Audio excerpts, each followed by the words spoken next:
Hello, here with my favourite assistant. We're actually sat on the roof of an observation tower. I don't know if you can see, but basically we have a view on the whole coast and we're literally sat on the roof of it. It's quite funny. So I wanted to share something with you, and Chico really wanted to be in the video. I could just feel it. It's funny. It was actually a really strange set of coincidences about dreams. So let me just explain them to you, and I know that if you pay attention to what I'm saying, you're going to have some kind of aha moment. It has to happen.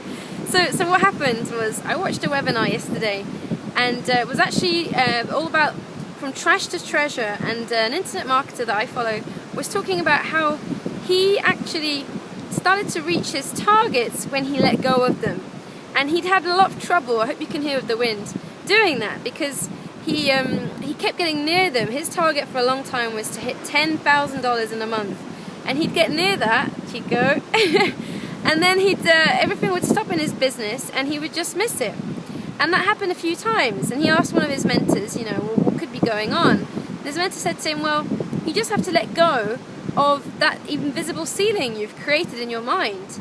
And he spoke a bit more about that, and at the time I had a huge shift inside, but I couldn't understand why. And I was thinking about it today, and it was actually one sentence that he said, which was that after he realized that he had to let it go, he suddenly realized that he'd already made $10,000. It was already there in his future. He had to stop thinking of it as this big, mysterious destination and realize it had already happened, and just let it come to him. So I heard that. Oh, here he is again. and this morning I was thinking about it, and I was thinking, why did that move me so much? And I realized it was because he stopped separating himself from his target. He was making it a different thing from him, like it was outside of him, a bigger thing than him. And when he started to let it go, it just, it became part of him. So that was the second thing. And the third thing was that this morning when I logged into a hangout I do every morning, the first thing one of my co-hosts said to me was, I read this great thing, it was, you've got to come from your dreams, not go to them. And I literally got goosebumps because it was a perfect description of the aha I'd had the day before from this webinar.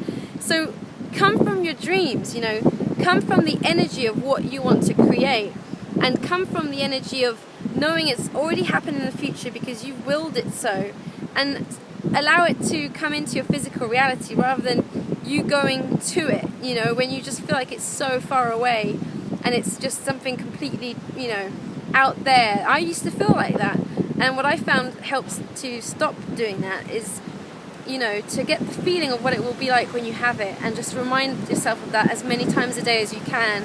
Write it down if you have to, put it where you'll see it, and then that energy starts to just become you. And it's so windy, I hope you can hear me.